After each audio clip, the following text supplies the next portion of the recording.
안녕하세요. 원주 아는 척 조국인 전우재입니다. 반갑습니다. 반갑습니다. 네.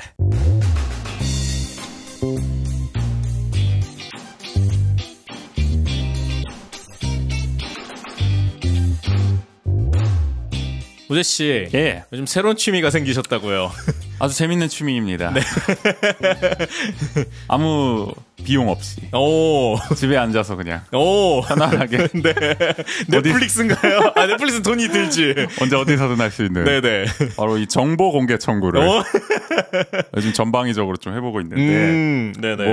이게 뭐 다들 아시는 제도죠. 그쵸. 사실 저기 그러니까 우리 국민 세금이 들어가는 조금이라도 들어가는 기관을 상대로는 다 할 수 있다. 네네. 그래서 대학을 상대로도 할 수 있는 거죠. 사립대학을 오. 상대로도. 사립대학에도 지원금이 들어가니까 아. 정부에. 그렇기 때문에 여러분들이 이제 뭐 궁금한 사안이 있다. 뭔가 이 기관의 뭐 정보에 관해서. 그러면은 이제 신청을 해볼 수가 있는 거죠. 네, 그러니까 이게 아마 다들 아시는데, 그러니까 막상 그거 뭐 궁금하면 정보 공개 청구해봐, 아니면 정보 공개 청구하시면 됩니다. 라고 하지만 그걸 막상 실행하는 사람은 잘 없잖아요. 그게 굉장히 네. 처음에는 뭔가 진입 장벽이 있는 것 같기도 하고 좀 귀찮기도 하고 네네. 망설여지는 게 있습니다. 그러니까 처음에는 약간 그렇죠. 뭔가 이렇게 행정적으로 뭔가 이렇게 낸다는 것 자체가 무슨 법원에 소장 제기하는 것 같은 맞아요. 그 정도 사안이 전혀 아님에도 불구하고 네. 사실 클릭 몇 번으로 아주 간편하게 할 수 있는 건데 요새는 저 홈페이지가 굉장히 잘 돼 있더라고요. 그 정보 공개 포털이. 그래서 들어가서 그냥 로그인하고 클릭 몇 번 하면은 뭐 그냥 바로 신청이 띡 되니까 뭐 계속 할 수 있습니다. 아, 그래요? 요새는 궁금한 거 그냥 다 신청하고 있어요. 원주시가 요즘 아주 신속 행정을 많이 하고 있지 않습니까? 그쵸. 궁금한 점도 많이 생겨요. 그래서 그런 어떻게 신속 행정을 그렇게 잘할 수가 있나? 그거에 대한 정보 공개를 요즘 많이 청구하고 있다. 맞아요. 그리고 신속한데 또 이렇게 드러나지는 않는 것들이 많아서. 그렇죠. 네. 그리고 이게 하다 보면은 또 공개를 안 해주는 경우가 있어요. 꼭. 그러면 또 이의 신청을 할 수가 있거든요. 이거 해달라. 네. 아주 또 짜릿합니다. 또 이의 신청 사유를 또 적으면서 이거 왜 공개를 안 하냐? 나 이해를 할 수가 없다. 그걸 하면서 이의 신청하면 또 받아주는 경우도 있고 전화가 오기도 합니다. 담당 그래요? 이제 주무관으로부터 이건 뭐 사정을 설명하지만. 저는 그냥 절차대로 해달라고 하면은 공개를 해주더라고요. 또 나중에 가면은 그런 또 재미가 있다. 그러니까 또 그렇게 이제 정보 공개 좀 하다가 재미난 자료 있으면 여러분들과도 함께 공유를 해보고 원주 아는 척에서 그러면 또 재밌을 것 같아서 계속 한번 요즘 취미 삼아서 하고 있으니까 여러분들도 뭔가 이상한 것 같다. 뭔가 저거 궁금하다. 수상하다. 냄새가 난다. 뭐 이런 거 있을 때 적극적으로 해보는 것이 우리 또 민주시민의 자세 아닐까. 네네. 재밌는 취미 아닐까. 그러니까 민주시민다운 취미 생활을 아주 간편하기 때문에 해보시고요. 오늘도 그래서 그렇게 또 정보 공개 청구를 좀 많이 하다가 하나 또 얻어 걸린 게 있어서 이따가 한번 또 그 얘기를 해보도록 하고요. 본격적으로 한번 시작을 해볼까요? 좋습니다. 네, 바로 그럼 원주 아는 척 77회 1부 한번 들어보도록 하겠습니다.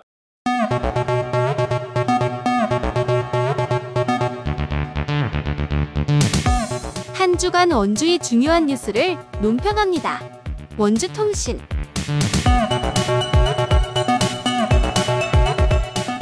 자, 첫 번째는 어떤 이야기인가요? 자, 원주시 정부 문화예술과가 지난 3월에 원주시 창의문화도시지원센터와 법정 문화도시 사업을 중단했었죠. 그렇죠. 저희도 아주 크게 전해드렸었고 그때 이제 이유로 든 것 중에 하나가 내부 거래 금지를 이제 위반했다 이런 얘기를 했었어요. 이게 뭔 얘기였냐? 그 당시 이제 원주시 문화도시 추진위원회 이제 위원들이 있었죠. 이들이 이제 자문 역할을 하지 않습니까? 이 추진위원들과 관련된 이제 업체가 문화도시 사업 일부 이제 수의 계약을 했다는 거죠. 그렇죠. 내부 거래다. 문화도시에 자문을 하는 이 추진위원들이 문화도시 사업을 수의 계약을 맡았다는 것은 이것은 뭔가 이해관계가 상충하는 내부 거래가 아니냐 이런 식의 이제 주장을 문화예술과는 당시에 이제 펼쳤었던 겁니다. 네네. 근데 저희도 그때 이제 반론을 했지만은 문화도시 추진위원은 이제 센터 내부 임원이 아니거든요. 그러니까 내부에 뭐 이사나 뭐 이런 뭐 센터장과 관계된 뭐 이런 구성원이 아니라는 거죠. 조례에 따라서 시 정부가 시장이 별도로 위촉한 위원이기 때문에 별개로 봐야 된다. 맞아요. 내부 거래가 성립할 수가 없다.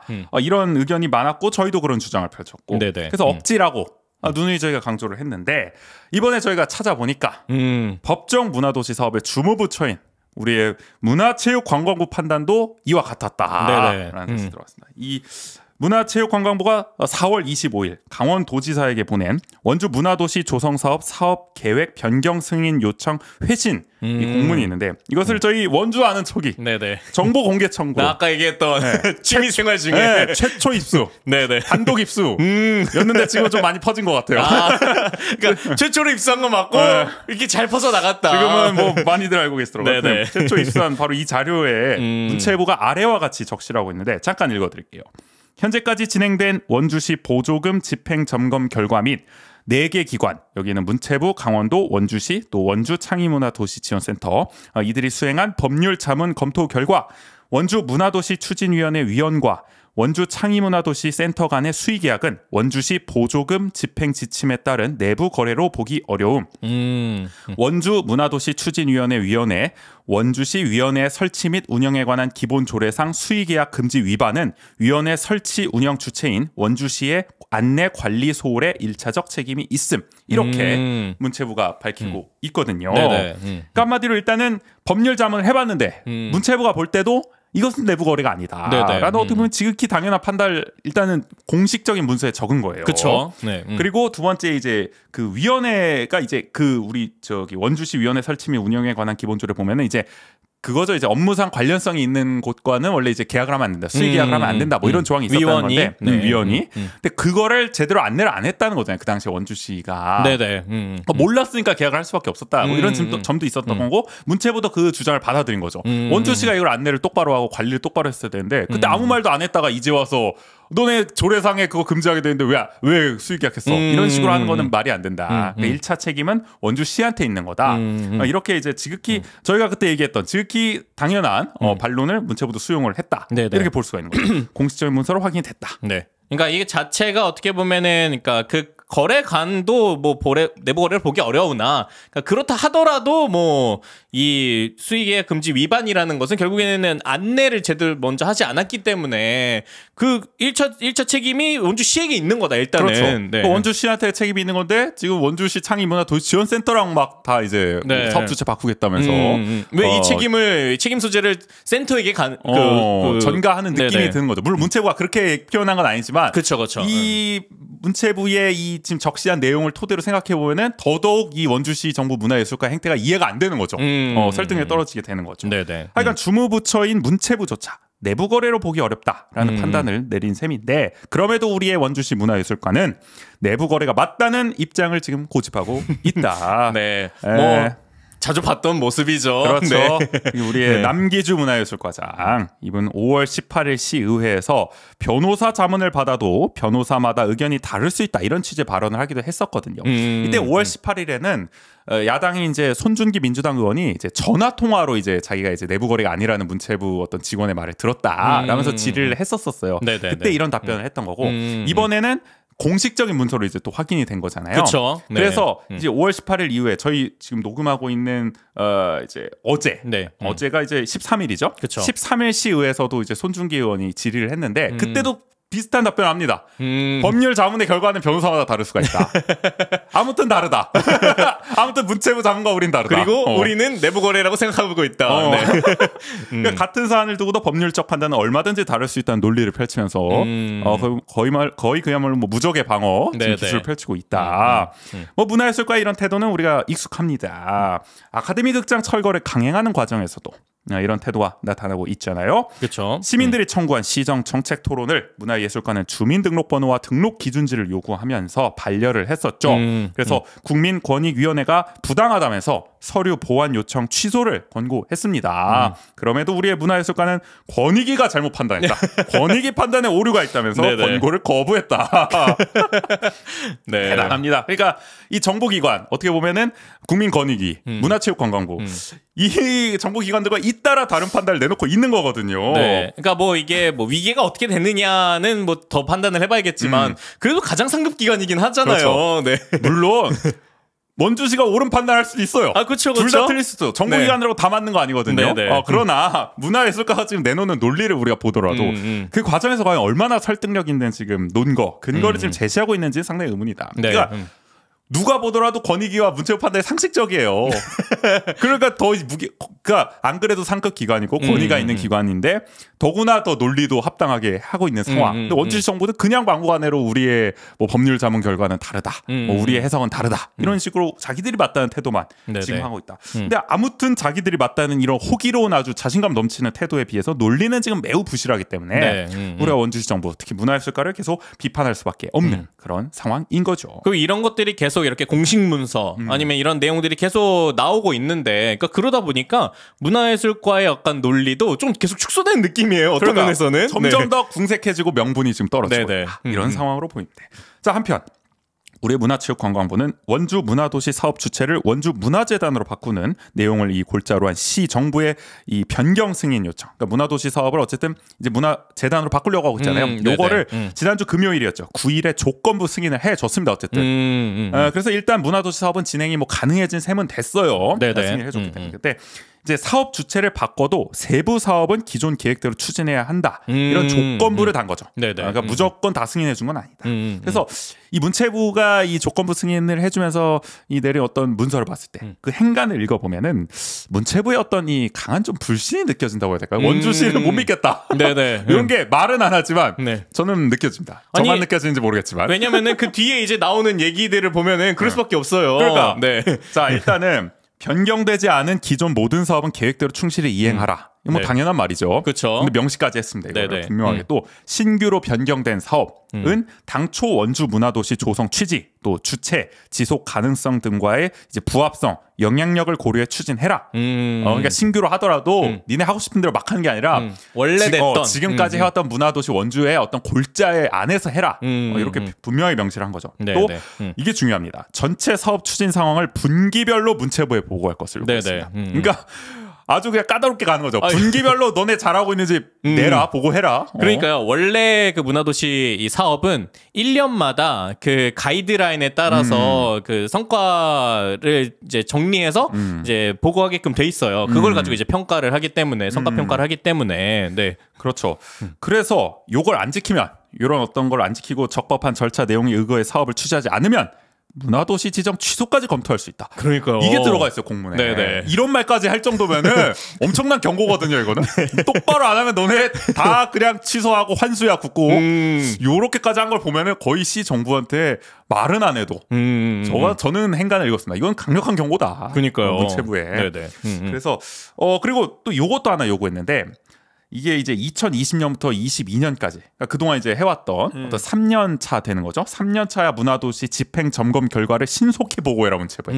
이걸 봤을 때 어떻게 보면 원주시 정부가 지금 사업 주체 변경을 한 어떤 그런 명분이 정말 적합한 것이냐를 문체부도 한번 들여다보려는 게 아니냐 자세히. 왜냐하면은 그 문화예술과에서 내세웠던 그 논리가 뭐 내부 거래라든지 이런 몇 가지가 있었잖아요. 근데 그런 것들이 내부 거래를 보기 어렵다. 그럼 도대체 왜 바꾼 거냐? 그러니까요. 그러니까 이게 사실 보고를 진작 했어야 되는데 아직도 못 해가지고 재촉하는 것 같아요. 지금 문체부가 계속 이걸 내놔야 사실 설득력이 있는 건데 원주시 정부가 바꾼 이유가 이거를 빨리 내라 이거까지 강조를 했습니다. 하여간 그래서 이제 원주 문화도시 어떻게 하겠다는 거냐. 지금 새로 낸 계획서를 보면은 문화예술가는 일단 기존 사업 골자는 유지하는 걸로 됐습니다. 이건 뭐 당연합니다. 문화예술가가 지금 무슨 새로 문화도시 사업을 할 지금 역량이 있겠습니까? 지금 뭐 문화도시 한 직원이 없는데 지금 당연히 기존 사업을 그대로 승인을 받으려면은 골자를 유지할 수밖에 없고 그나마 이제 한 두 가지 정도 크게 봤을 때 신설이 됐어요. 하나는 구도심 활성화 사업. 요게 이제 들어갔는데 아마 문화공유 플랫폼과 연계하려는 것 같아요. 중앙동 도시재생의 일환으로 저 아카데미 옆에 짓고 있잖아요. 지을 예정이잖아요. 그거와 함께 하겠다는 건데 근데 사실 문화도시 사업에서 이 원도심 활성화의 핵심은 아카데미였잖아요. 그렇죠. 아카데미를 중심으로 한 이제 뭐 거기서 이제 뭐 문화 복합 문화 공간으로 이제 활용을 하면서 거기서 각종 이제 문화도시 원주의 어떤 정체성에 걸맞은 각종 뭐 이벤트나 프로젝트나 뭐 이런 사업을 펼치겠다는 거였는데 아카데미 근데 지금 철거하겠다는 건데 그렇죠? 철거한 상황에서 무슨 구도심 활성화를 하겠느냐 문화도시를 이용해서. 그러니까 문화도시의 기존 골자에서 완전히 벗어나는 지금 사업을 하겠다는 거거든요. 약간 근데 이 계획서를 저도 이제 보면서 느꼈던 게 되게 약간 뭐 유치이탈법처럼 원래 아카데미를 중심으로 되어 있었으나 아카데미 철거가 결정됨에 따라 뭐 변경이 필요하다. 약간 이렇게 아니 뭐 약간 외부에 약간 아니 아카데미 뭐 자연재해로 무너졌습니까? 어쩔 수 없이. 그러니까 약간 물론 그걸 읽어보면은 이건 이거 뭐 우리 어쩔 수 없이 이거는 이걸로 바꿔야 된다. 약간 그러니까 이런 느낌이에요. 이게 진짜 웃긴 거죠. 어떻게 보면 자기들이 철거를 해놓는 상황인데 네. 어제 업지 행정으로 철거하고 있는 상황인데 철거가 돼서 어쩔 수가 없습니다. 네, 우리는 뭐 이러고 그렇기 때문에 뭐 문화 공유 플랫폼과 연계해야 되고 그다음에 문화의 거리도 같이 포함되어 있는 것 같더라고요. 그렇죠. 네. 뭐 원도심 일단 다 포함이 됐으니까 이게 무슨 뭐 다른 부서들끼리 얘기도 아니고 한 문화도시 문화예술과 한 부서에서 지금 다 집행하고 일어난 일들인데 남 얘기하듯이 이렇게 하고 있다. 그게 굉장히 아니 무슨 이거는 황당합니다. 네. 하여간. 자 그리고 또 하나는 이제 박경리 선양 사업 연계를 하겠다. 이제 박경리 문화공원 이제 뭐 리모델링도 여기에는 포함되고 뭐 이런 걸 해보겠다는 거예요. 아마 그래서 저 유네스코 창의 문화도시 그 네트워크도 아마 강화하는 것도 이 안에 아마 들어가 있는 것 같습니다. 그러니까 원래는 이 거점 공간기 사업들이 진달래홀 중심으로 그렇죠. 이제 모든 것들을 이제 펼쳐 나가는 그런 사업이 기존 계획이었는데, 그러니까 뭐 명분은 이런 거죠. 거점 공간을 다각화하겠다라는 측면에서 그 유네스코 문학 창의 도시와도 연계를 강화하는 측면에서 박경리 선악 사업과 연계를 하면서 박경리 문학공원을 더 그런 문화도시 거점 공간으로서 역할을 하게끔 하겠다, 이런 명분인 건데. 그렇죠. 네. 그런데 뭐 저 그런 낌새가 있습니다만 진달래홀을 못마땅해하는 분들이 또 꽤나 많다. 네네. 그런 것이 어떻게 보면 이번에 또 작용한 것이 아니겠느냐. 다각화란 말을 쓰지만 어떻게든 이 진달래홀의 어떤 상징성을 좀 어떻게 보면 빛이 바래게 하려는 거 아니냐라는 네네. 의심을 강하게 좀 하게 됩니다. 자, 그런데 문제는 뭐냐?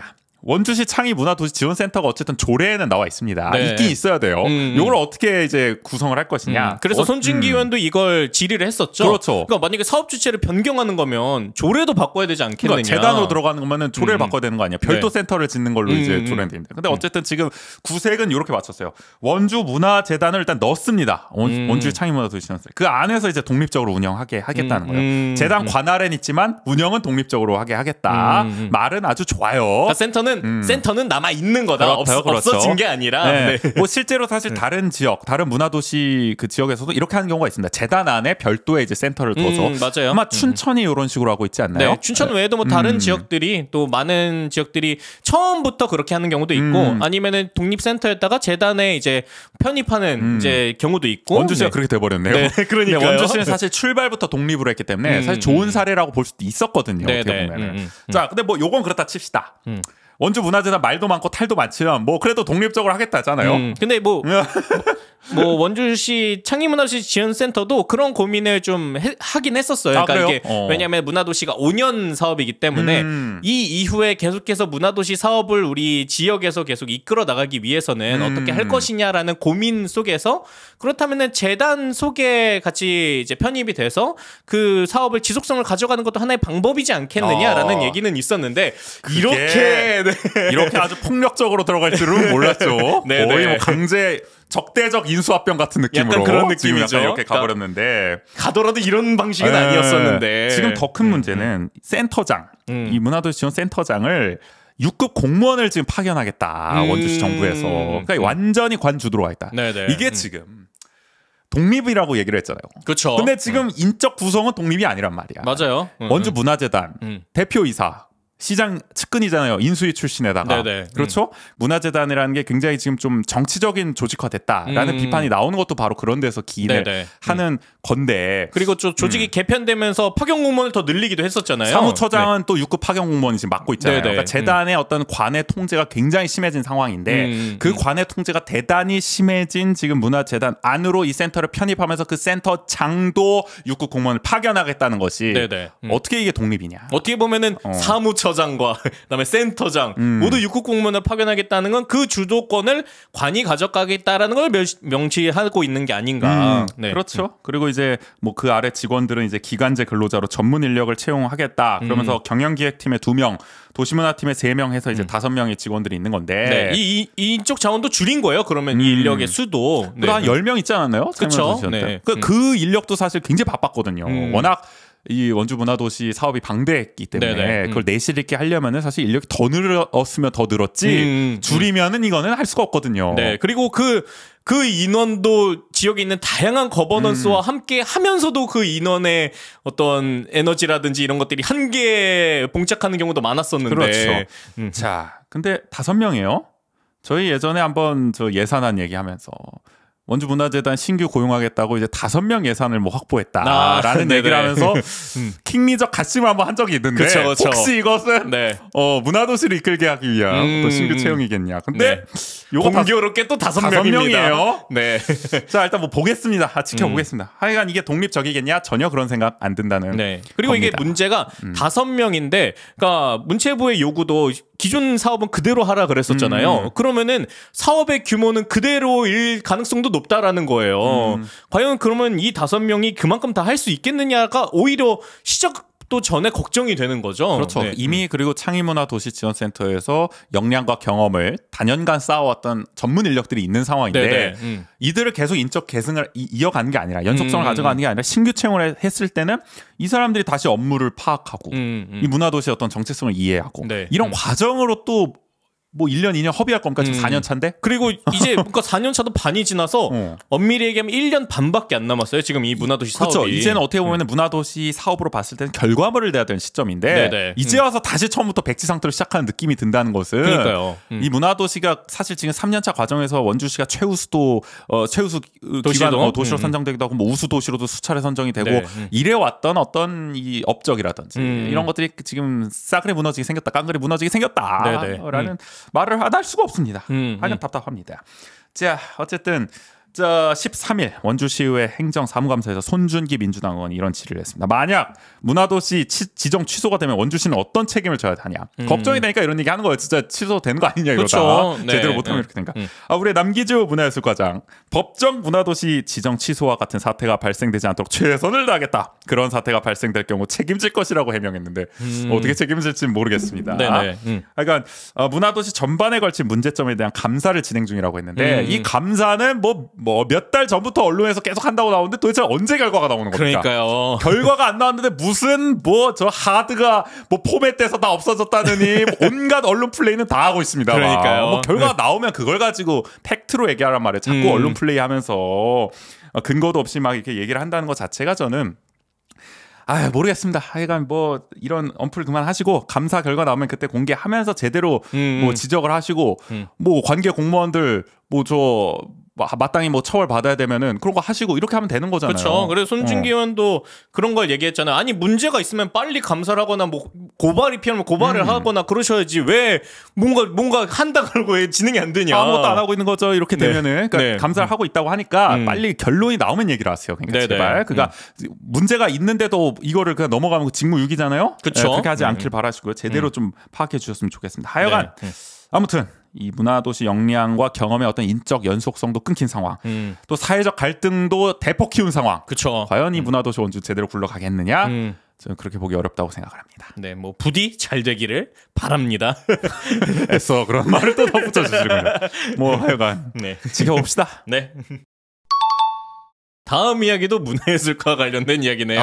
문화예술과가 정말 이 소스를 많이 줍니다. 아카데미 문제입니다. 먼저 아카데미 극장 보존을 위한 전국 공동대책위원회가 13일 국회와 아카데미 극장 맞은편에서 잇따라 발족 기자회견을 열었습니다. 출범을 알린 거죠. 아카데미 극장과 같은 지역 문화자산을 보존해 도시 경쟁력을 강화하는 것이 지역 발전임을 강조했습니다. 이렇게 말했어요. 원주는 1989년 택지 개발로 철거 위기를 맞은 박경리 선생의 대하소설 토지의 지필지인 옛집을 시민의 힘으로 지켜낸 사례가 있다며 역사 문화적 자산인 극장을 보존하고 시의 비민주적 행정을 바로잡겠다고 강조했습니다.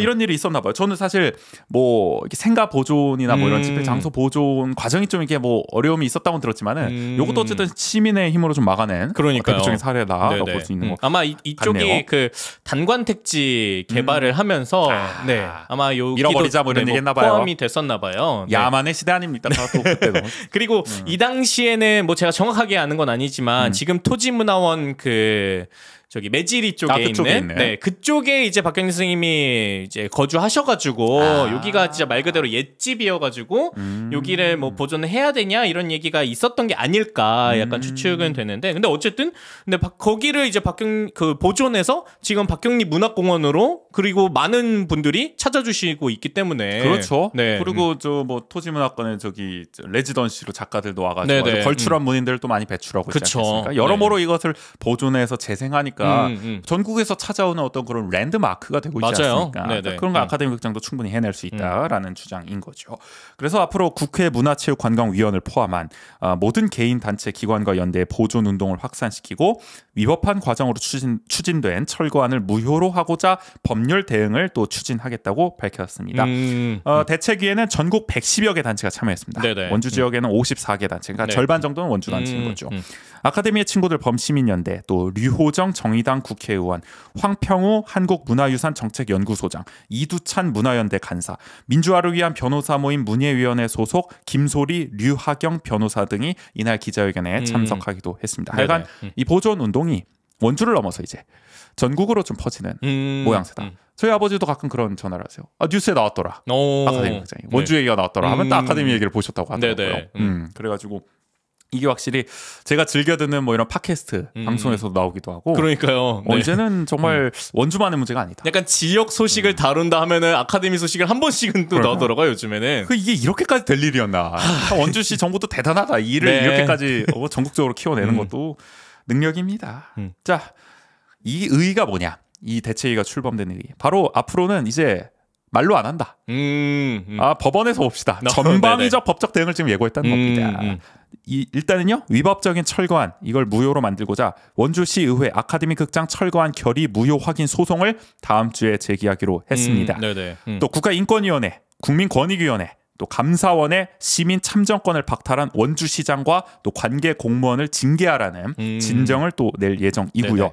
또 철거한 무효 소송 결과가 나올 때까지 또 결과 오래 걸릴 거 아닙니까? 그때까지 극장 철거를 금지하는 가처분을 또 법원에 내겠다 계획을 밝혔습니다. 아무래도 민변이 참여하니까 법률 등에 아주 활발해지는. 민변이 또 전문가 아닙니까 이거? 그쵸. 가처분 전문가. 이런 위법적인 행정의 아주 전문가 아닙니까 대응하는데 그 노하우가 아주 여실히 발휘되는 것이 아닌가 싶은 생각이 들고. 하여간 맨날 원주시정 아까도 얘기했죠. 법적 판단 맨날 다르다 자기들은. 그러니까요. 그러니까 법정에서 한번 제대로 써봅시다. 원주시 고문 변호사들 뭐한 대여섯 있지 않습니까? 제대로 한번 써보자 이겁니다. 어떤 결과 나올지 궁금하고요. 한편 아주 또 뭐랄까요, 아주 놀라운 또 광경이 하나 펼쳐졌는데요. 원주시의회 6월 정례 개회 첫날 김혁성 더불어민주당 의원이 본회의 5분 자유발언 도중 삭발을 감행하는. 그러니까요. 저는 정말 처음 봤어요 이런 일을. 이건 국회 뭐 지방의회 포함해서 이런 경우는 거의 처음 있는 일 아닌가. 그러니까 이게 사실 뭐 우리 옛날에 국회에서 뭐 K1 국회라 그래가지고 뭐 별일이 다 있긴 했지만은 뭐 최루탄을 터뜨리기도 하고. 그렇죠. 그래도 삭발을 하는 거를 난 본 적이 없어. 국회 밖에서 하는 경우도 있어. 보통은 그렇죠. 연설을 하다가 막 의원이 자기 머리를 민다. 대단히 놀라운 일이었고요. 뭐 이런 내용이었습니다. 이제 시민 의견을 무시한 채 철거를 강행하는 시 정부와 시장의 거수기로 전락한 시 의회를 비판하는 차원이었죠. 전기 이발기로 자기 머리카락을 이제 2차례 이렇게 딱 이렇게 깎았습니다. 나중에 이제 나와서는 다 이제 머리를 밀었고요. 사실 이제 여담이지만 김혁성 의원이 사실 굉장히 이제 패셔니스타예요 나름. 또 스타일이 굉장히 또 이제 아주 깔끔한 멋있으시잖아요. 클래식한 또 이게 늘 이제 시위 이런 저번에 중앙동 시민행사 나와서도 항상 이게 딱 정복을 차려입고 말이죠. 항상 그런 게 아주 인상적인 분인데 과감하게 이렇게 또 그러니까요. 머리를 이렇게 탁 깎으면서 사실 김혁성 의원이 일전에도 막 삭발하겠다 문제가 그때로 쳐서 저는 삭발한다고 했을 때 뭐 아카데미 극장 앞에서 기자회견 하다가 하시나 뭐 이랬는데 이게 의회에서 하겠다는 뜻인 줄은 처음 알았습니다. 정말 대단하시다 이분도. 아니 이게 삭발을 하겠다를 지키신 것도 놀라운데 그게 의회에서 의회일 줄 몰랐지. 그래서 방청을 가셨던 분들의 이제 후일담에 따르면 굉장히 술렁했다. 이날 자리가. 원주시장도 있었잖아요. 원광수장도 굉장히 뭐 그렇죠. 술렁이는 어떤 그런 분위기였다. 뭐 이런 얘기가 그리고 있었습니다. 뭐 그 우주 씨가 말씀해 주셨는데 그 회의록에 뭐 그렇죠. 전기 이발기 소리가 들린다. 그래서 뭐 서기 분들도 아마 속기사분들도 이런 경우는 또 처음이다. 그니까요. 깨같이 또 근데 잘 써주셨더라고요. 네네. 하여간 김 의원은 이렇게 얘기했습니다. 원주 시민의 정당한 행동과 의견의 명복을 빈다. 원주시의회 협치의 명복을 빈다. 이러면서 이제 한 차례씩 그렇죠. 그러니까 이게 명복을 빈다는 건 이게 다 이제 죽어버렸다는 거죠. 시민들의 어떤 행동, 의견 이런 게 묵살당했고 원주시의회 협치하자 그래놓고서 이렇게 위법적인 안을 철거하다니, 통과시키다니 협치도 끝났다, 죽어버렸다, 뭐 이런 의미였을 겁니다. 그러면서 시정부와 시의회가 시민들과 소통해 무엇이 진짜 시민을 위한 정책인지 판단하고 책임지길 바란다고 말했습니다. 자, 이런 돌발 행동에 우리 여당은 당연히 즉각 강하게 반발을 했습니다. 네네. 우리의 많이 등장하시는 유호현 국민의힘 의원 김 의원의 발언 원고를 찢은 뒤 회의장 밖으로 나갔다. 뭐 이런 얘기가 들리더라고요. 이 발언 찢은 거 옛날에 낸시 펠로시 저 미국에서 의원이 트럼프 원고를 찍고 말이죠. 뭐 이런 퍼포먼스를 펼치기도 했는데 제가 예전에 듣기로 이호연 의원이 김지현 의원이 5분 발언할 때도 한 번 원고를 찢었다. 김지현 의원이 손진기 의원 손진기 의원인가? 그때 그때 저거 원주 시정을 강하게 비판했을 때 그때 맞아. 그걸 목격했다 그랬구나 김지현 의원은. 하여간 뭐 원고를 너무 잘 찢으세요. 그러니까 근데 이것도 너무 반복되면은 그러니까 퍼포먼스를 너무 재탕삼탕 하시니까. 좀 문화는 집에서 할 수 있다고 하시니까 좀 집에서 연구를 좀 많이 하셨으면 좋겠고요. 자, 하여간 국민의힘은 본회의 후 기자회견을 열고 명분 없는 정치쇼라며 동료 의원을 무시한 김혁성 의원의 거수기 시대 발언에 대한 사과 및 재발 방지를 요구한다고 밝혔습니다. 거수기 발언이 좀 거슬렸나 봐요. 우리가 거수기냐? 뭐 이런 거죠. 근데 뭐 강한 부정은 여기까지 하겠습니다. 그런 느낌이고요. 자, 그리고 원주 시민을 상대로 한 테러라고까지 표현했는데 뭐 이게 테러인가 하는데 나는 그건 잘 예를 들어 뭐 최루탄을 깠으면 그렇죠. 이해가 되는데 아니 뭐 삭발했다고 누가 뭐 위협행위다 뭐 이런 의미가 아니었을까. 바리깡으로 막 이렇게 뭐 의원들 머리를 막 빌려고 막 우리 옛날에 저 선도부 무슨 뭐 주임 선생님처럼 뭐 고속도로를 내려고 이렇게 의원들한테 위협을 가한 것도 아니고 자기 머리 자기가 깎았는데 물론 뭐 일각에서는 안 좋게 볼 수도 있어요. 그쵸? 의원이 저게 뭐 시위할 땐 그럴 수 있어도 어떻게 보면 본회의장은 대화와 이런 어떤 토론의 장인 건데 거기서 이런 어떻게 보면은 뭐 언론을 의식했다고 할 수도 있죠. 이런 퍼포먼스를 펼치는 것이 과연 적절한 처신이었느냐 이런 비판할 수 있습니다. 근데 뭐 그 비판도 뭐 제대로 정도껏 해야지 뭐 테러 행위다. 이건 너무 언어의 인플레이션이다. 과도하다. 좀 그렇게 생각을 합니다. 그러니까 우리 국민의힘은 원주시장이 참 졸속으로 이런 안건들을 냈을 때 제가 김학배 의원이 어느 방송에 출연한 걸 봤는데 김학배 의원도 인정했어요. 그 잘못된 거라고. 그거는 뭐 좀 잘못됐긴 했지만 민주당이 너무 좀 과하게 한다. 뭐 이런 얘기를 했거든요. 잘못된 거는 맞다고 인정을 해요. 국민의힘도.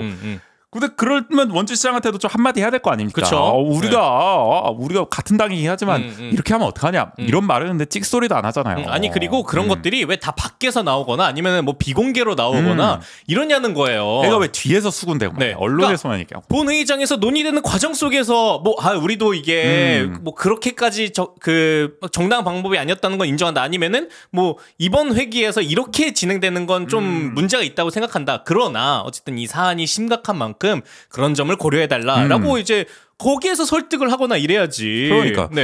그러니까 이럴 때나 목소리가 커집니다. 아니 뭐 지금까지는 이렇게 단결 행동하는 것도 처음 봤네요. 그러니까요. 하여간 재밌고요. 하여간 김혁성 의원도 참 독특한 캐릭터다. 저는 이분을 항상 주목해야 된다고 생각합니다. 아주 4차원 기질이 좀 있다. 그래요? 이분이 항상. 그래서 언젠가 이런 돌발 행동을 할 수도 있다라고 생각은 했지만 이 정도로 할 줄은 몰랐는데 나는. 아니 그래서 하여간 뭐 이런 거 포함해서 조만간 이제 행정사무관사 한창 진행 중이잖아요. 행감 리뷰 저희 또 준비하고 있으니까 여기서 한번 또 자세히 다뤄보죠. 다음은 어떤 이야기인가요? 지겹습니다. 불온 일반 산업단지 조성이 여전히 또 난항이라고 하네요. 이건 뭐 언제 들어갑니까? 되긴 되는 겁니까? 그러니까요. 자, 원주투데이가 12일자로 보도를 한 내용을 좀 참고해서 말씀드릴게요. 이게 참고로 웬일로 원주투데이가 이번 주에는 이 경제면을 중심으로 이 원광수 시정을 강하게 비판을 하더라고요. 그래요? 원래는 좀 약해졌다. 네네. 약간, 약간 그런 얘기가 있었죠. 지역사회에서. 뭐좀 그렇게 생각했거든요. 네. 뭐 갑자기 막 너무 논조가 세져가지고 무슨 일 있나? 약간 이런 생각이 들 정도예요. 네. 그래가지고 일단 한번 얘기를 해보겠습니다.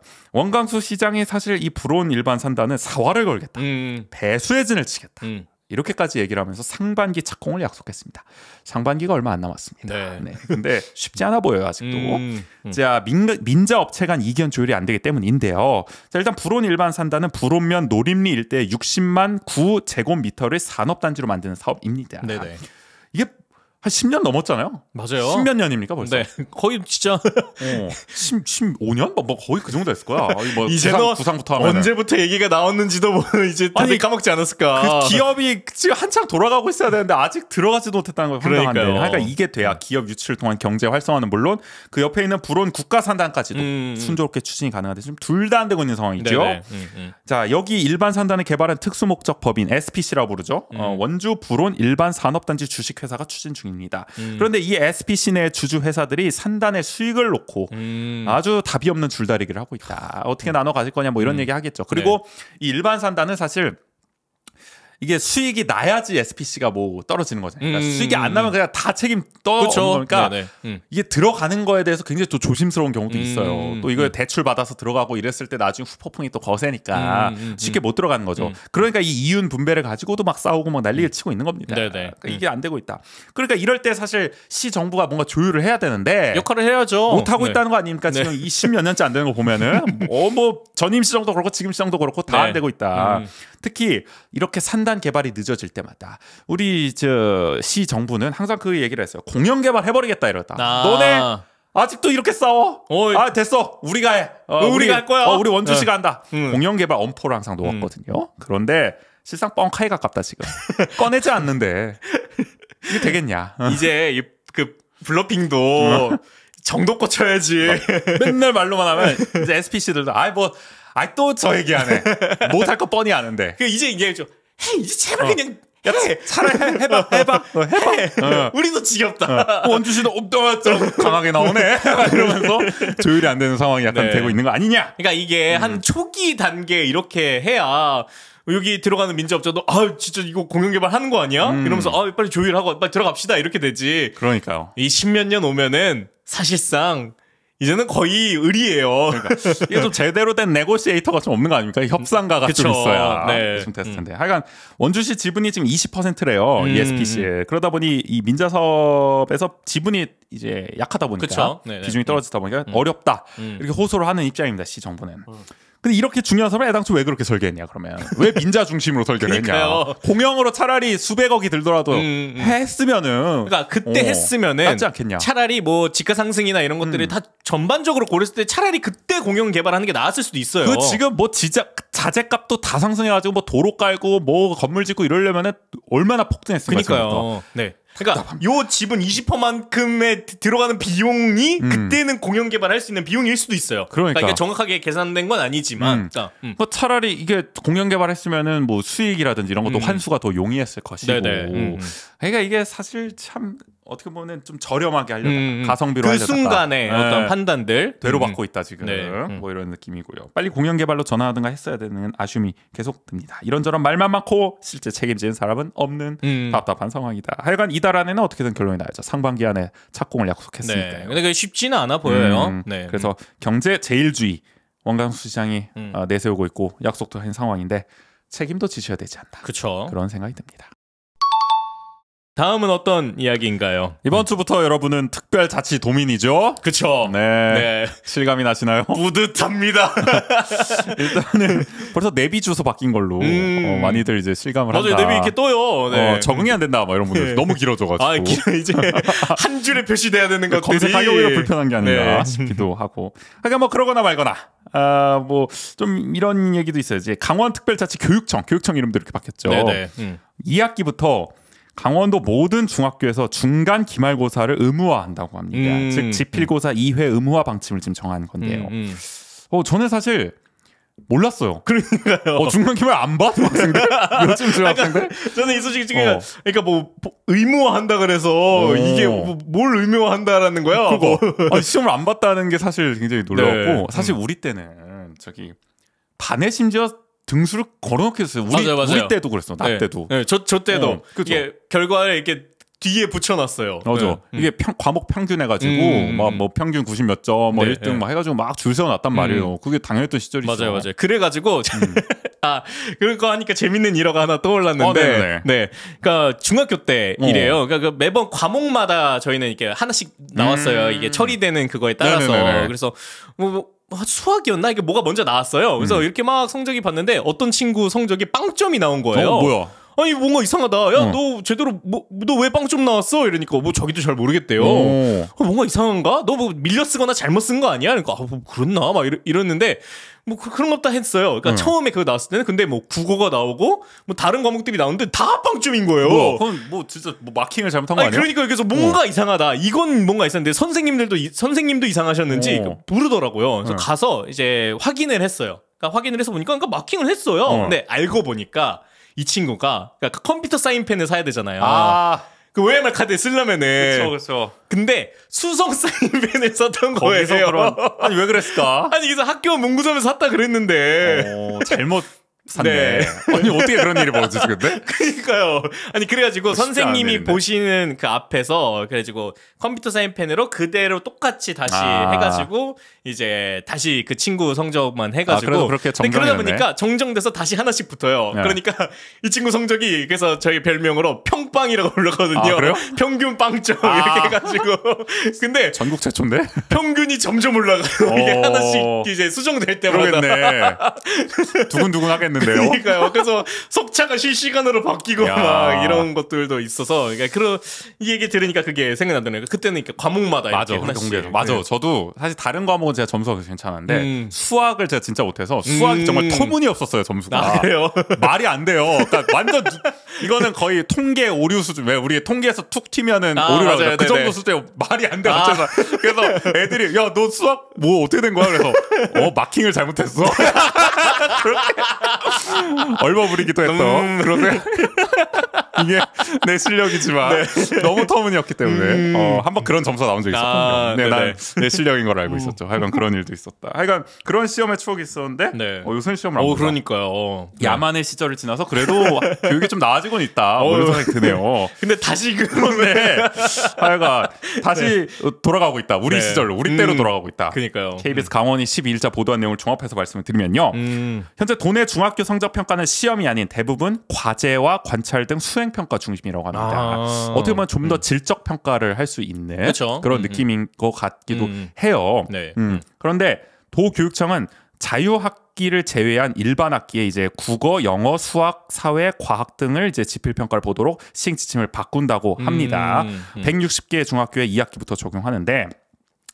뭐 학력 향상 취지도 학생들의 이제 기본 학력을 높이고자 정확한 성적을 이제 시험을 봐서 진단을 하겠다는 겁니다. 근데 아니 이게 약간 조금 웃긴 게 그러니까 뭐 그동안의 평가는 정확한 성적이 진단이 되는 게 아니라는 뭐 뉘앙스잖아요, 여기서는. 그렇죠. 그러니까 이게 사실 빌드업이 있었죠.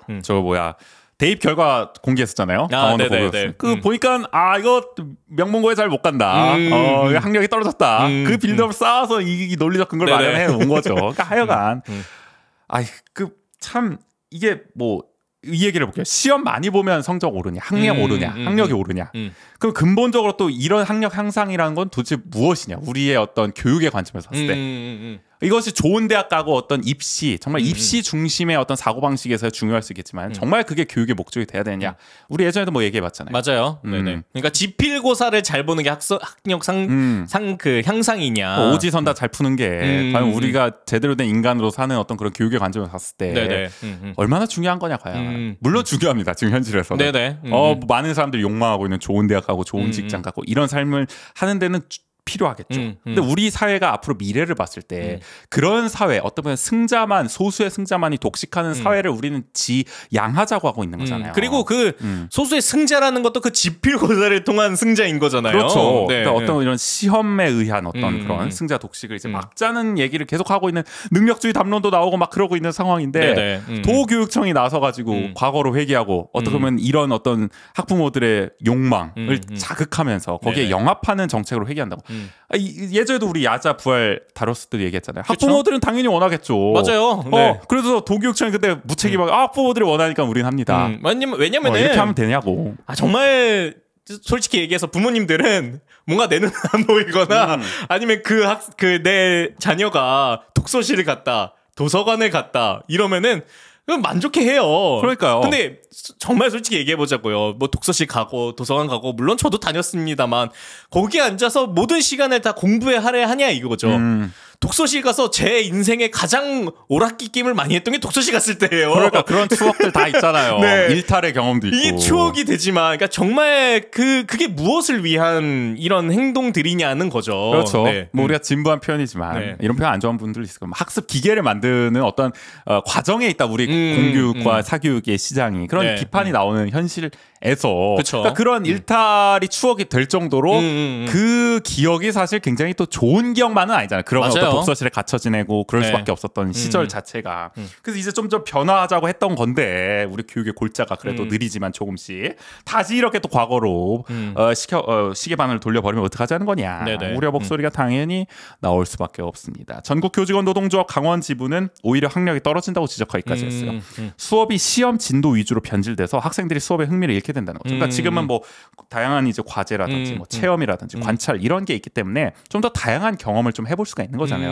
그러면서 자신의 흥미를 또 발견해 볼 수가 있는 거죠. 내가 이런 거에 재능이 이런 거에 관심이 알고 보니 나 이런 거 잘할지도 자기 개발하게 되는 네네. 그런 경험을 할 수가 있는 건데 또 뻔하게 국영수 사과로 가버리면은 결국 이런 시험에 적합하지 않은 사람도 분명히 있단 말이에요. 네네. 이런 사람들은 흥미를 잃고 학업과 멀어질 수밖에 없다. 그렇죠. 그러니까 우리가 학업에 흥미를 느낄 수 있는 또 학력을 측정할 수 있는 다양한 방식들이 있는데 왜 하필 그 중에서 가장 진부하고 가장 지금 우리가 이제 피하자고 하고 있는 시대에 뒤떨어진 시험을 통해서만 측정하려고 하냐는 겁니다. 이게 답답하다는 거고요. 네. 이게 어떻게 보면은 너무 그러니까 한편으로는 쉬운 길을 가려고 하는 거예요. 왜냐면은 그러니까 이런 복합적인 평가를 위한 고민을 하기 위해서는 많은 노력과 시간과 뭐 자원이 필요할 수도 있거든요. 근데 뭐 지필 평가는 엄밀히 얘기해서 그렇게 많은 그러니까 물론 여기에도 에너지가 들어가긴 하지만 그 전자에 비해서는 에너지가 덜 들어가는 그렇죠. 일이라는 거죠. 그러니까 네. 지금 수능도 사실 무용론이 나오는 마당에 네네.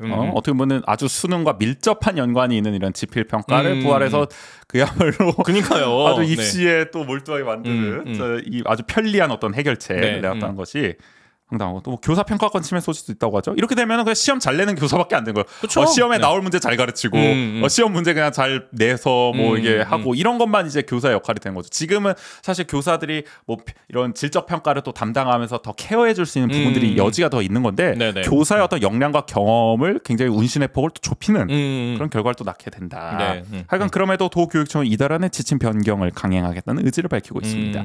이것이 특별자치 교육인가? 이런 생각이 전 들었다. 네. 이것이 특별한 교육이다. 특별하긴 하네요. 정말. 네. 이러려고 특별자치도 한 거야, 근데. 난 너무 웃겨. 하여간 우리의 신경호 교육감은 강원 학생 성장 진단 평가도 말도 많고 탈도 많죠. 이것도 그렇고 야자도 또 권장하고 있고. 하여간 전형적인 시험 만능주의자가 아닌가. 약간 사고방식이 약간 또 구시대이신 것 같아요. 네. 제가 봤을 때는. 이게 참 시험 공화국으로 불리는 한국 사회에 바람직한 건지 모르겠습니다. 이런 방향이. 신교육감 체제에서 강원 교육은 뭐 바람 잘 날이 없습니다. 뭐 교육도 그쵸. 그렇고 본인 개인 신상적으로 또 뭐 선거법 위반 뭐 이런 것도 측근들 걸려 있고 본인도 걸려 있고 하여간 복잡하잖아요. 이 양반도 걱정입니다. 이거 어떻게 되는 건지. 경쟁 중심의 교육을 굳이 더 강화할 필요가 무엇인지 저는 굉장히 걱정스럽다. 네. 안타깝네요. 네, 마지막은 어떤 이야기를 해볼까요? 내년부터 원주시 전기요금이 오를 수도 내릴 수도 있습니다. 우리 예전에 어느 야구 해설자가 중계도 중에 뭐 이런 말을 하기도 했다고 하잖아요. 지금 투수가 던질 곡은 직구 아니면 변화구거든요. 약간 이런 느낌입니다. 네. 아니 그래도 동결이라는 카드도 있지 않습니까? 뭐 그럴 수도 있지만 하여간 뭐 변화는 있을 것 같다. 왜 그러냐면 전기요금 차등제 근거를 담은 분산 에너지 활성화 특별법이 지난달 25일입니다. 국회를 통과했기 때문인데요. 요게 뭐냐? 생산과 소비량을 기준으로 전기요금을 차등 부과하는 게 골자입니다. 왜 이런 논리가 나왔냐면은 강원도 예를 들어 강원도에 이제 전기 발전소가 많잖아요.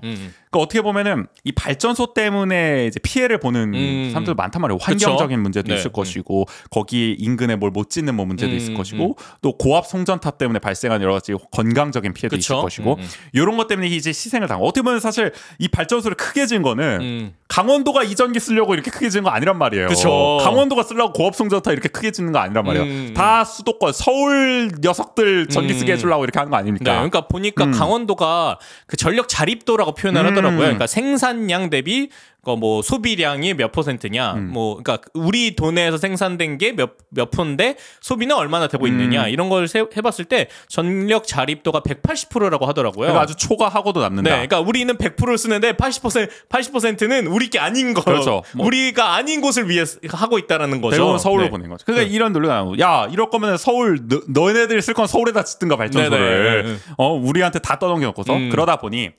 전기요금을 같이 내는 게 이게 불평등하다. 그러니까 희생을 감내하고 있는 지역은 좀 저렴하게 하고 이렇게 좀 어떻게 보면은 좀 혜택을 받고 있는 상대적으로 그런 데는 전기요금을 좀 비싸게 받고 이게 바로 차등제가 나오게 된 논리고 이번에 통과가 된 겁니다. 네네.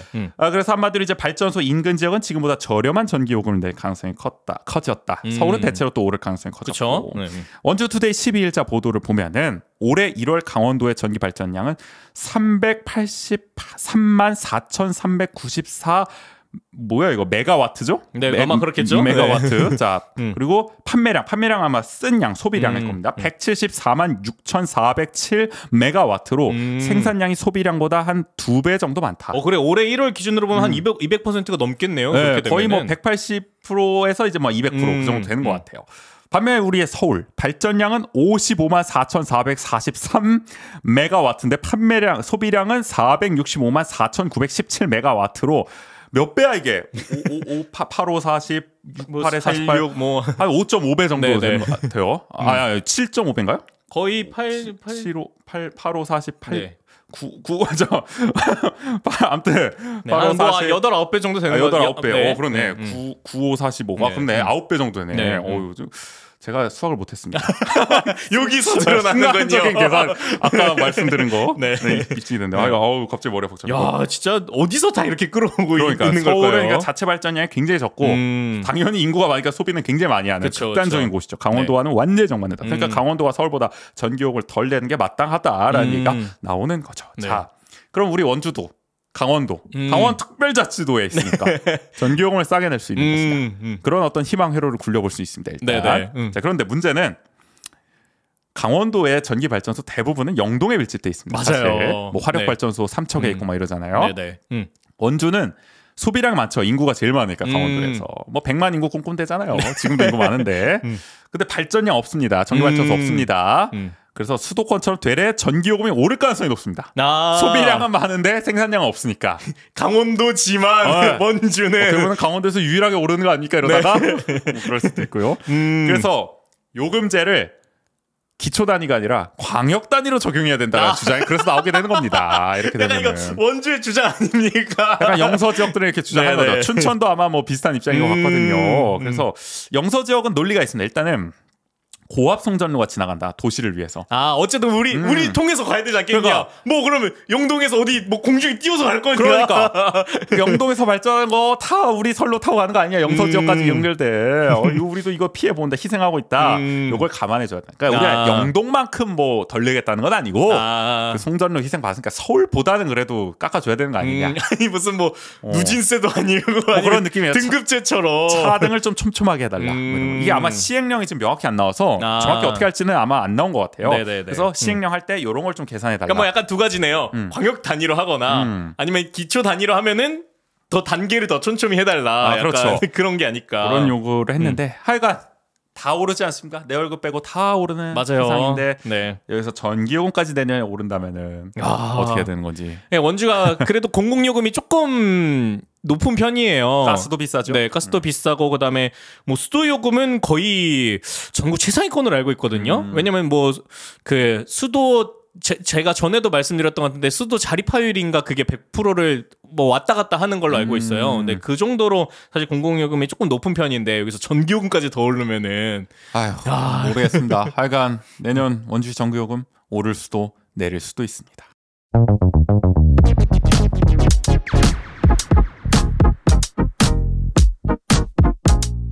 함께 알면 더 좋은 원주의 생활 정보 대신 전해드립니다.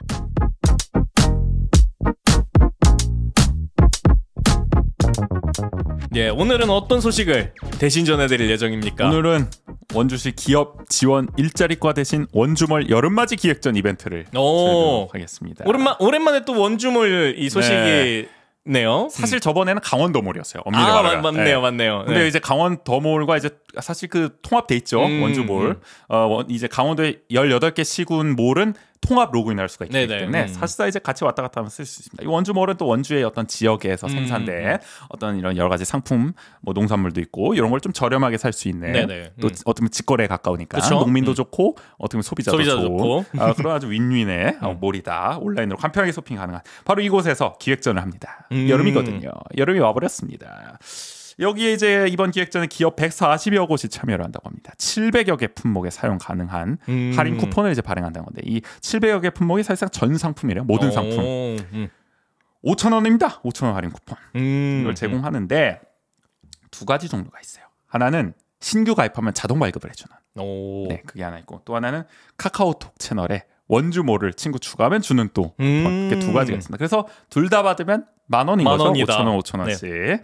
아니 근데 이게 약간 쿠폰액 그 금액도 중요하긴 한데 사실 뭐 다른데 온라인 쇼핑을 해보시면 알겠지만 쿠폰의 사용 조건들이 있잖아요. 그렇죠. 기준 금액들이. 맞아요. 예를 들어 뭐 이제 최소한 이만큼은 사야 쿠폰 쓸 수 있다. 뭐 이런 거잖아요. 5,000원 정도 되면 한 뭐 2만 원, 3만 원 정도는 써야 이 정도 쓸 수 있는 게 보통이거든요. 배달의 민족도 2만 원 이상이어야 이제 보통 쿠폰 쓸 수 있거든요. 배민에서 발행한 쿠폰은. 네네. 근데 우리의 이제 원주몰에서 주는 쿠폰은 10,000원 이상 구매하면 그러니까 이게 중요한 것 같아요. 5,000원 쿠폰을 쓸 수 있다. 그러면은 거의 50% 할인도 이론적으로 받을 수 있다는 거 아닙니까? 게다가 중복 적용이 된다. 둘 다 쓸 수 있는 것 같아요. 제가 봤을 때. 아니 그러면 만 원짜리 사서 이거 두 개 쓰면은 그렇게 해도 되나? 공짜? 모르겠어요. 근데 일단 중복 적용이 된다고 돼 있거든요. 중복 사용 가능하다. 그래서 상당히 해자스러운 그러니까요. 쿠폰 발행이 아닌가 싶은 생각도 들고. 하여간 강원도몰 원주몰 가입자면 누구나 발급이 가능하니까요. 선착순으로 준다고요. 몇 명한테 주는지는 안 나와 있어요. 제가 일단 하나 발급 받았거든요. 그러니까 여러분도 빨리 발급 받으셔야 됩니다. 네네. 이게 또 늦기 전에. 그렇죠. 그래서 발급 후 또 일주일이 지나면 소멸되니까 바로 또 구매까지 하시면 얼마나 좋겠습니까? 네네. 그래서 다양한 이제 지역 상품을 이제 구매할 수가 있는데 최근에 제가 이제 돌아보면서 보니까 이제 쿠폰 발급 받은 김에 이제 만두가 이렇게 보이더라고요. 13,000원인가 4,000원 정도. 여기에 두 개를 쓰면은 그러니까 김치만두 한번 고기만두 막 이렇게 해가지고 한번 14,000원짜리 4,000원에 그러니까요. 만두를 한번 시켜 먹어볼까 하는 생각 들고 여러분들도 이제 뭔가 좀 뭐 살 거 있다 음식물이나 이런 거 음식이나 뭐 여러 가지 물품이나 뭐 여기 뭐 술 화장품 뭐 이런 것도 팔고 술도 파나 그건 못 봤는데 뭐 전통주 파는지 모르겠다. 여기 보니까 요 포스터에는 뭐 그냥 큐브 치즈 뭐 이런 것도 팔고 안주로 좋은 그다음에 뭐 커피 드립커피 이런 것도 있고 그다음에 뭐 옷 진액 이런 것도 있네요. 기름도 팔죠. 그러니까 뭐 휘발유 말고 저 참기름 뭐 이런 거. 참기름, 들기름. 그다음에 뭐 곤약 젤리 이런 곤약 젤리요? 하고. 아무튼 생각보다 많아요 종류가. 그래서 돌아다니시다가 또 저렴하니까 맞아요. 쓰셔서 구매하시면 좋을 것 같다. 기왕이면 사실 거 있으면 여기서 한번 살펴보시고 사시면 좋을 것 같아요. 저는 만두를 사겠습니다. 좋습니다. 그리고 여기 원주몰이 이벤트를 그래도 많이 하는 것 같아요. 맞아요. 이게 때마다 가정의 달 기획전도 저번에 했더라고요. 그래서 꾸준히 한번 들어가 보셔서 확인해 보시면 여러 가지 혜택을 많이 받으실 수 있을 것 같아요. 그래서 요때 한번 사시고 또 뭐 안 사시더라도 아마 추석 때쯤에 또 뭔가 이벤트를 할 거기 때문에 그렇죠. 100% 그거는 뭐 달이면 달마다 뭔가를 하니까 계속 들어가 보시면서 저희도 뭐 전해드릴 이벤트 있으면 해보고 하여간 여름맞이로 한번 이 원주몰에서 쇼핑 한번 해보시죠. 좋습니다. 그래서 오늘은 원주시 기업 지원 일자리과 대신 원주몰 여름맞이 기획전 이벤트를 전해드려봤습니다. 이거 벌써 이제 다음 주네요. 이제 원광수 시장 2심 선고가 예정되어 있군요. 저희가 마치 뭐 목 놓아 기다리고 있었던 것 같은 느낌이긴 한데 그건 아니고요. 지난달에 전해드렸던 것 같은데 그러나 이제 원주 정치권의 최대 화두이기 때문에 수요일인가요? 21일이면은 아마 뭐 오후 2시에 이제 예정되어 있습니다. 선거 춘천에서 이제 선거가 이루어지죠. 뭐 기류가 묘하다 이런 얘기가 나오고 있는데 어떤 결과 나오느냐 사실 이게 당선 무효가 나와도 이게 참 원주시에는 불행한 일이에요. 맞아요. 기껏 뽑은 시장이 이런 일이 벌어진다고. 네네. 근데 뭐 1심에서 어쨌든 시장 유지형이 나왔으니까 과연 어떤 결과가 나올지 뭐 여러모로 불명예스러운 일이기 때문에 네네. 하여간 뭐 그냥 뭐 지켜보자고요. 네. 뭐 결과 나오면 저희가 거기에 대해서 논평을 해보도록 하고요. 그리고 시의회는 한창 행정사무감사 중입니다. 네. 늘 생중계가 되고 있으니까 원주시의회 들어가셔서 한번 모니터링 해보시면 좋을 것 같고요. 저희 리뷰는 한 2주 지나서 끝나고 나서 네. 2주쯤 뒤에 정리되고 한번, 나서 네, 네. 지난번 작년 12월에도 저희가 한번 했었잖아요. 그쵸. 그것처럼 한번 정리를 해보도록 할 테니까요. 또 참고해 주시면 좋을 것 같고요. 내일은 매거진 W에서 또 이번에는 저번에는 반곡 관설동 맛집을 카카오 내비 빅데이터를 이용해서 이번에는 네. 또 그 인근인 단구동 맛집을 또. 오. 단구동이 또 이제 어떻게 보면 또 원도심의 또 자존심 아니겠습니까? 여기엔 또 어떤 음식? 그렇죠. 정통의 강자들이 많아요 여기에. 한번 빅데이터를 한번 살펴볼 예정이니까요. 함께 맛집을 찾으러 떠나보죠. 좋습니다. 그래서 오늘 77의 1부는 여기서 좀 마무리해 보도록 하겠습니다. 좋습니다. 지금까지 진행의 조국인 서우주였습니다. 모두 안녕.